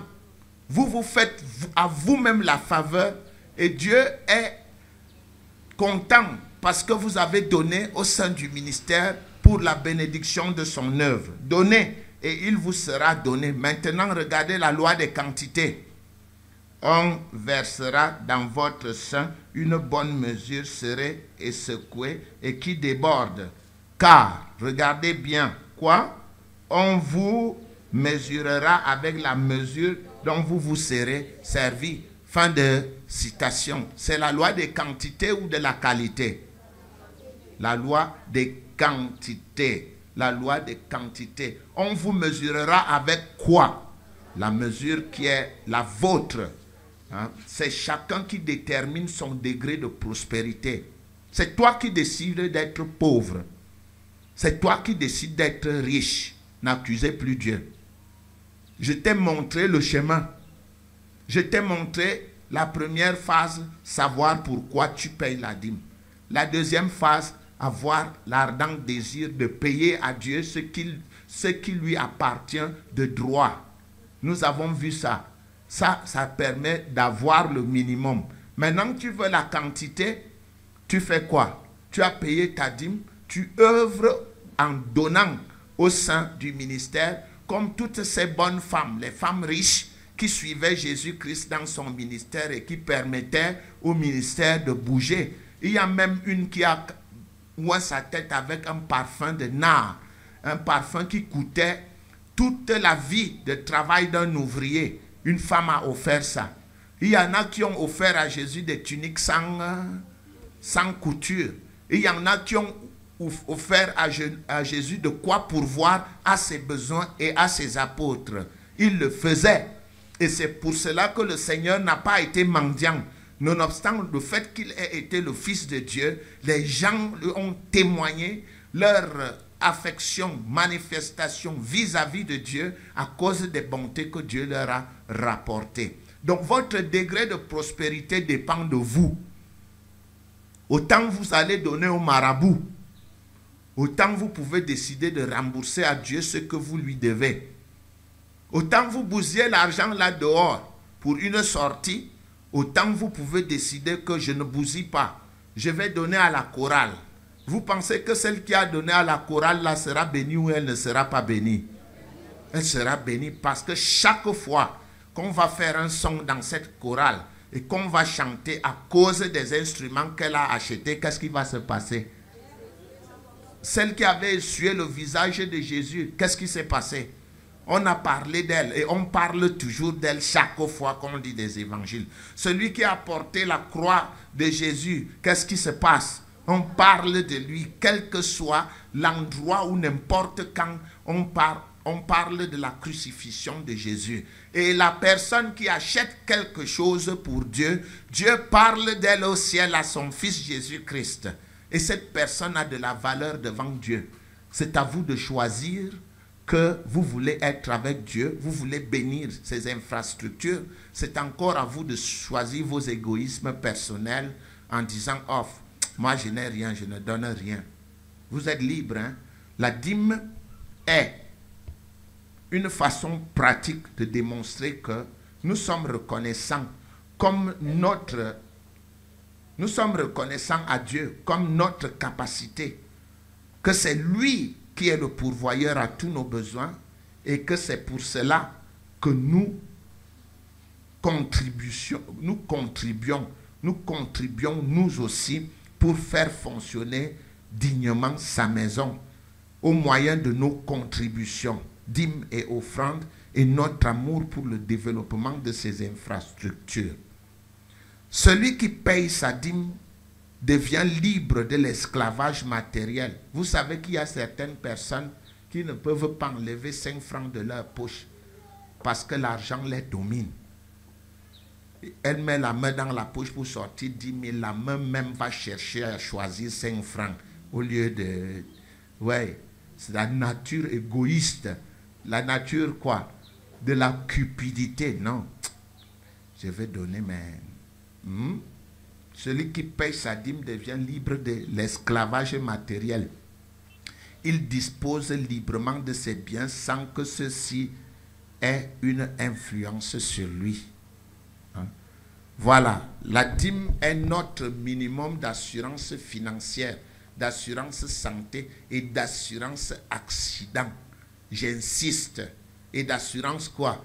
Accident. Elle permet à Dieu de menacer le dévoreur et de protéger nos vies. Celui qui paye sa dîme sème dans le champ de Dieu. Il sème où? Dans le champ de Dieu. l'édification du peuple de Dieu et la récolte des fruits est garantie par la banque de Dieu. Il sème dans le champ de Dieu et la moisson est garantie par la banque de Dieu. Celui qui paye sa dîme se développe, il développe sa croyance en Dieu. Il développe sa croyance en Dieu et sa protection. Cette croyance dissipe le doute, la crainte et même la cupidité qui contrôle souvent l'intelligence des croyants mal affermis. Celui qui paye sa dîme. La dîme est l'impôt de Dieu sur le revenu de ses enfants. Le paiement de cet impôt permet de développer les infrastructures divines et de payer les fonctionnaires de Dieu. Voilà ce que la dîme apporte au sein de la maisonnée royale. Je suis disposé maintenant à répondre aux questions. Pour ceux qui voulaient poser des questions. Donnez le micro. Okay, j'ai deux questions à poser. On ne suit pas. J'ai deux questions à poser. La première question, c'est la dernière fois, nous avait donné un formulaire. On nous avait donné un formulaire à remplir. Et dans ce formulaire-là, on a demandé que lorsqu'on veut payer la dîme, comment est-ce qu'on doit calculer la dîme? Est-ce que si par exemple on fait les affaires, est-ce qu'on va inclure par exemple le capital, ainsi de suite? Bon, j'ai coché une réponse incertaine parce que je n'étais pas très sûre comment j'allais calculer cela. Celui qui paye la dîme, la responsabilité de payer la dîme incombe à qui? À qui? Excusez-moi, qui te demande de payer la dîme? C'est moi? Donc, celui qui paye la dîme, la responsabilité de la payer incombe à qui? À lui-même. Si j'ai mon capital et je veux que mon capital soit protégé et je veux payer 10% de mon capital, ça gêne en quoi mon capital? Ça gêne en quoi mon capital? C'est moi qui décide que je veux que telle chose soit protégée. Et je fais quoi? Je paye. Si je veux dialoguer avec Dieu en lui disant non, mon capital est là, laisse-moi d'abord produire et je te payerai la dîme du produit. Ça regarde qui? On a dit que la dîme c'est dans le cœur de qui? Et je veux vous écouter, hein. C'est dans le cœur de qui? Ne venez pas dormir ici, on ne dort pas. Debout, debout. Asseyez-vous, levez-vous, asseyez-vous. Levez-vous, étirez-vous, étirez-vous. On ne vient pas dormir ici, on écoute. Voilà. On écoute. Voilà. Veuillez vous asseoir. On ne dort pas ici.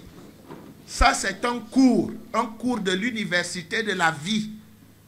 C'est toi qui décides que tu veux améliorer les conditions de ta vie et tu te mets en règle avec Dieu. L'autre a décidé d'améliorer les conditions de sa vie en se mettant en règle avec les marabouts. Qui a choisi? Le choix est de qui? De moi. Si je veux aller chez le marabout, je respecte les principes que le marabout donne. Si je veux aller chez Dieu, je respecte quoi? Mais chez Dieu, Dieu regarde quoi? Eh bien, lorsque je viens avec Dieu, moi j'ai mon capital qu'on vient de me donner. Je sais que dans ce capital, c'est 100 000 francs. Et j'ai demandé 100 000 francs pour faire l'affaire. Je paye la dîme. Excusez-moi, l'affaire c'est 100 000 francs. Je gagne 100 000 francs pour faire cette affaire. Je paye la dîme? Non. Pourquoi oui? Parce que si je paye la dîme, il reste combien? 100 000 francs. Et l'affaire c'est combien? Ben, pourquoi est-ce que les enfants ne comprennent pas ça? C'est toi qui viens, tu as le capital de ton affaire. Il te faut combien pour ton affaire? Tu as demandé un crédit de 100 000, on t'a donné 150 000. Tu dis que Dieu, j'ai eu plus que ce que je vais payer quoi? Et dans 150 000, on paye combien? 15 000, dans 150 000, il reste combien? 135 000 plus que le capital. À qui de payer?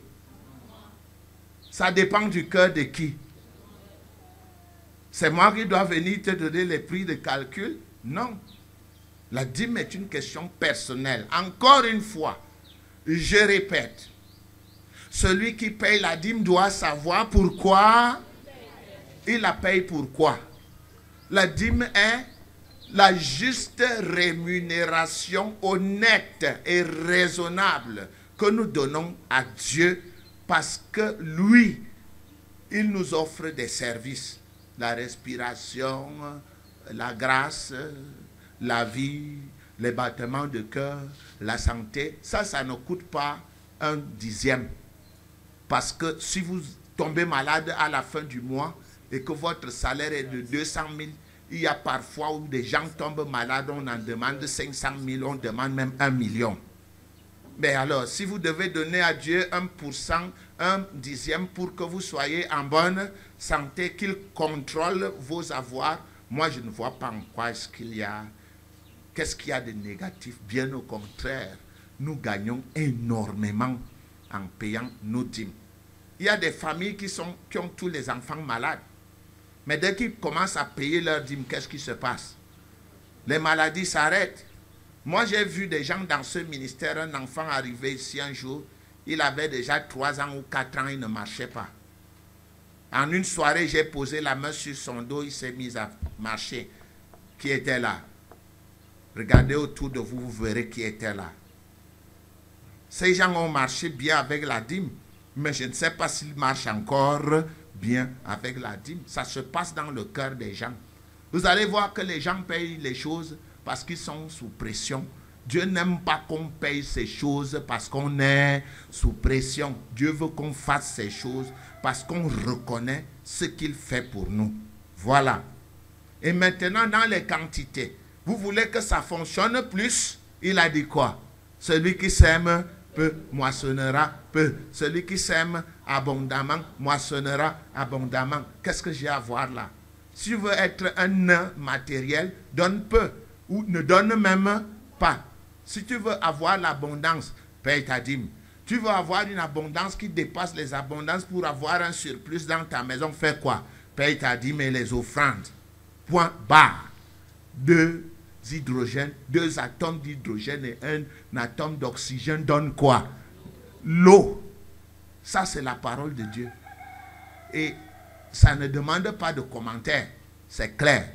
Votre question autre. C'est bon. Mais est-ce qu'il y a encore des questions? Parce qu'il ne faut pas qu'on parte aujourd'hui sans que oui. Oui.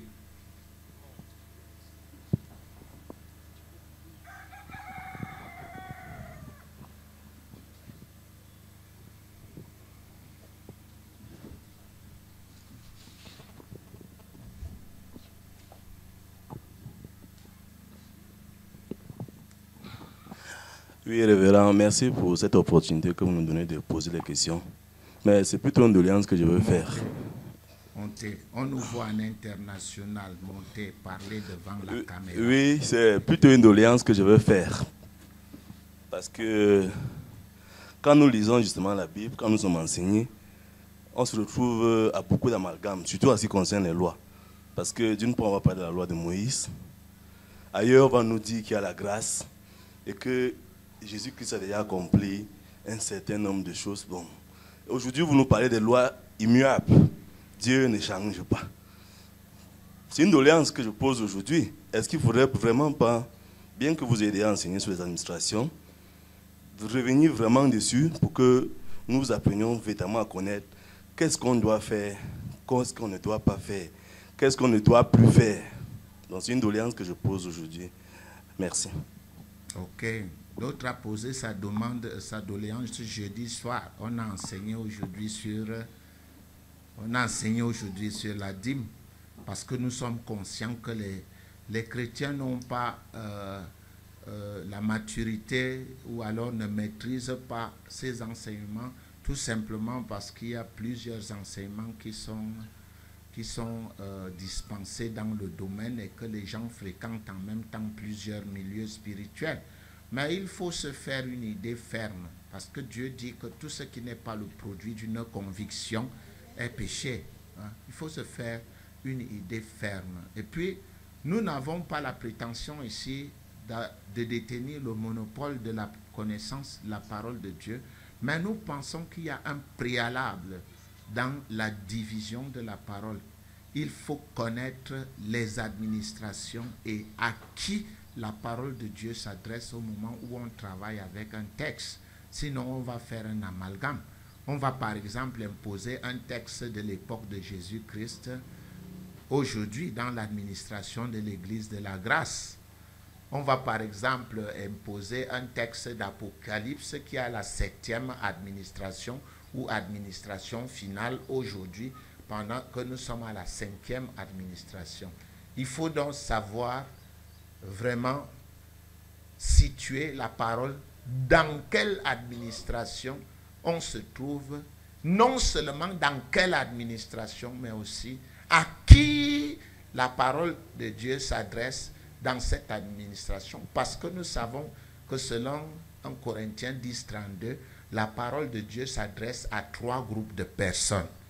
Les Juifs, c'est-à-dire les descendants de Jacob, physiques, les non-Juifs, c'est-à-dire les païens, qu'on appelle aussi les Grecs, qu'on appelle les gentils, qu'on appelle les incirconcis, et en fin de compte, à l'Église, l'Église du corps, c'est-à-dire les Juifs et les non-Juifs qui croient au Seigneur Jésus-Christ.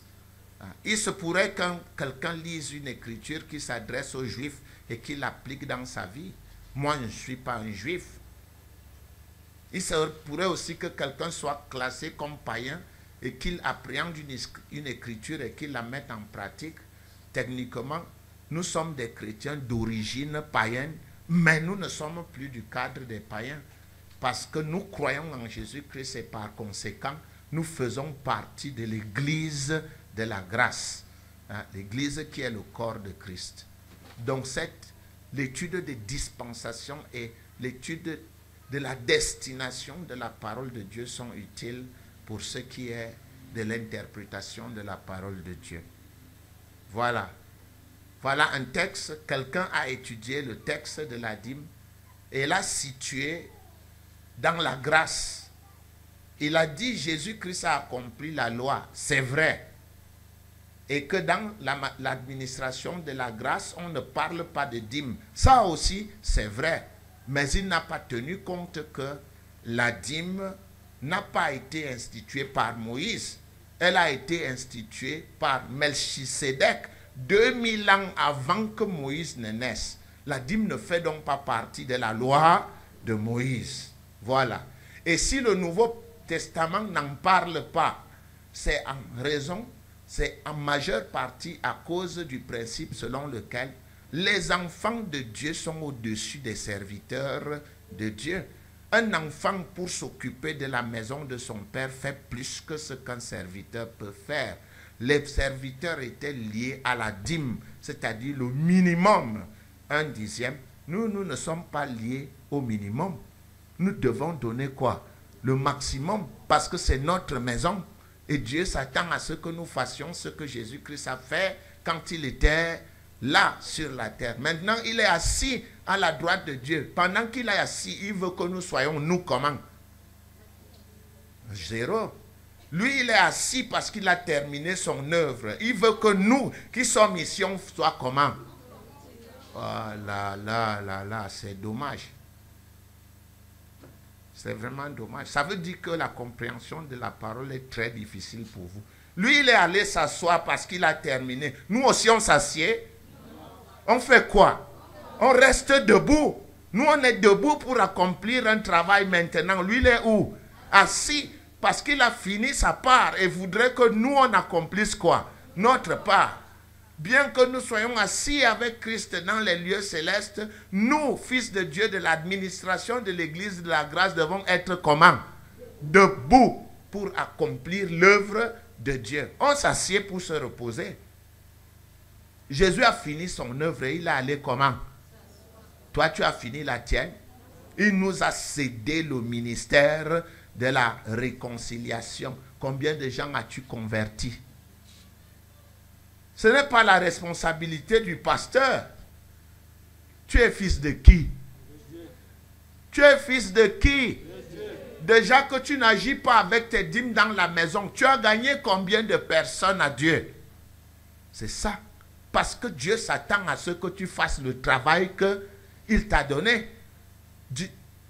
Jésus-Christ était sur terre réconciliant le monde avec qui?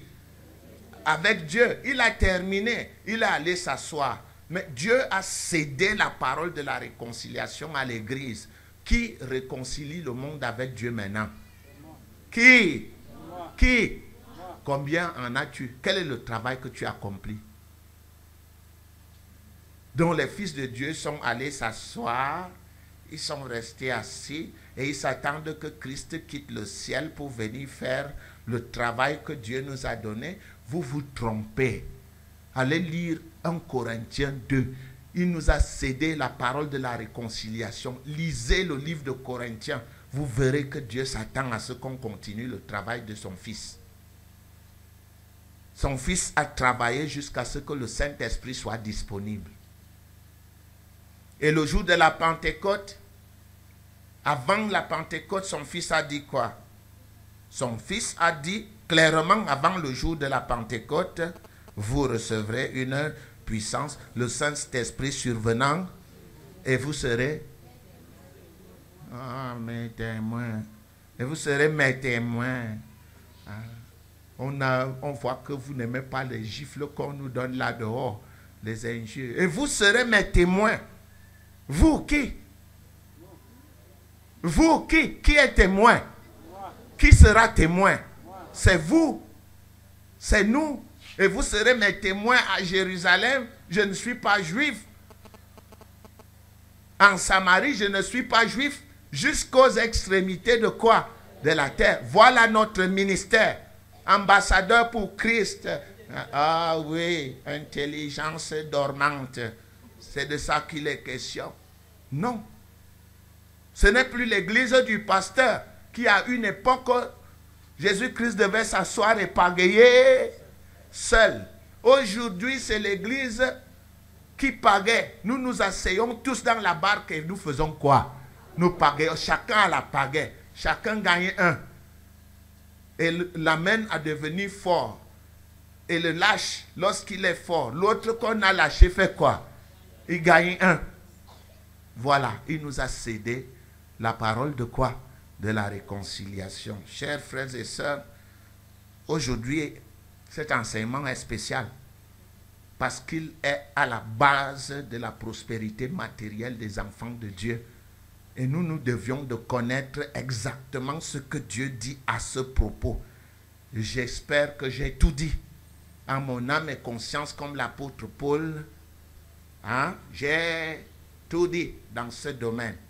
Maintenant, à vous de faire des investigations parce qu'un devoir vous sera donné pour aller chercher vous aussi dans la parole de Dieu afin d'établir vos propres convictions. Que Dieu vous bénisse au nom de Jésus-Christ.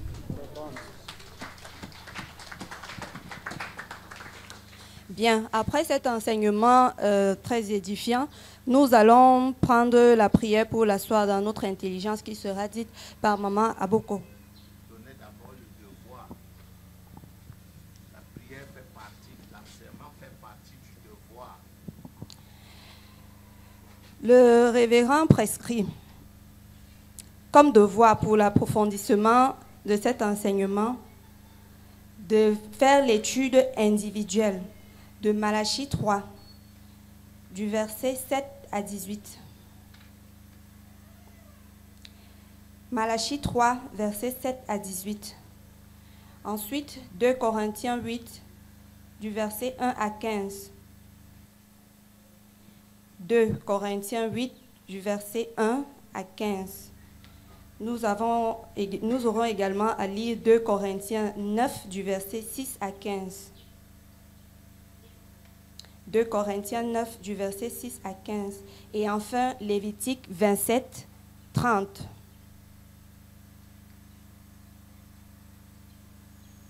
Donc, voilà l'exercice qui nous est donné au terme de cet enseignement pour que chacun puisse relire et faire l'étude individuelle afin de mieux comprendre de quoi il s'agit lorsqu'on parle de la dîme.